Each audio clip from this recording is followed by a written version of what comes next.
This is a brief demonstration on the XLED video boroscope from USA Boroscopes, along with the DVR recording device that comes with it, or is available with it.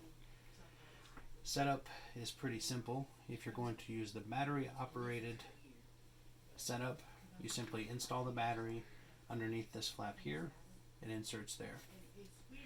If you want to use the direct power source, that is available as well. You can connect the two-pronged connector into the rear of the Videoscope, and then the other end into the appropriate power supply or extension cord.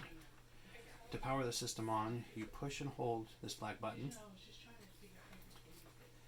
The Videoscope will power on, and you'll come to the main viewing screen.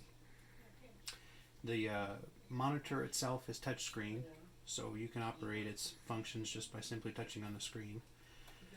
Some of the more basic features: you have adjustable zoom, which you can operate either plus or minus. You can adjust the screen settings by pushing this button right here. You can adjust the brightness, the contrast, or the saturation. You can also go in and adjust some of the more detailed functions of the system, such as camera settings. You can also change the video or the image storage format, the size that it stores the images, the Wi-Fi settings, and various other camera settings.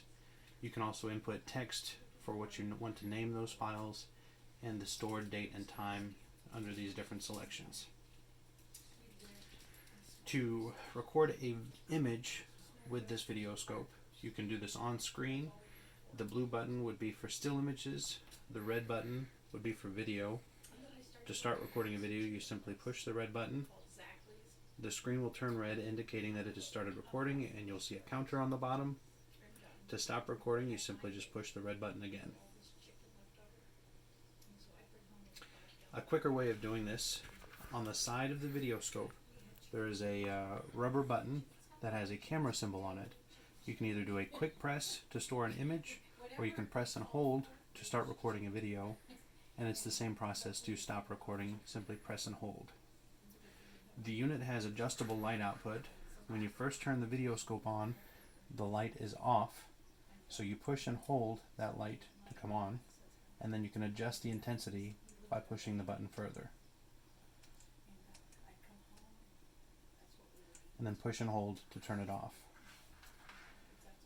Earlier in the setup of this, of course, you have the 8-pin connector, which plugs into the side of the Videoscope and then plugs into the corresponding connection on the rear of the monitor. The other connection that is available on this device would be a USB port under this rubber flap.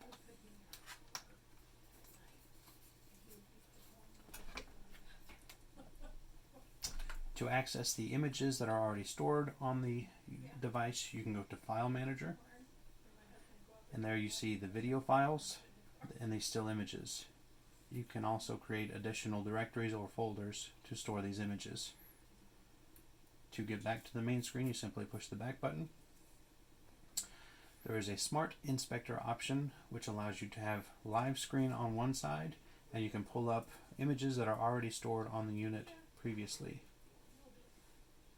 so you can compare images side by side. To exit out of this, you simply hit the back button.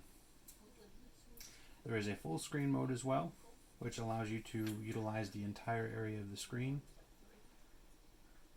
and you can still access the recording features through the button on the side of the Videoscope handle. To exit out of full screen, you simply tap the screen and it'll go back. You have a battery indicator on the top right hand side, and that's pretty much it. There are some other detailed features that you can read about in the user's manual, and if you have any questions, feel free to contact us. To power the system off, you simply push the power button, and it will power itself down.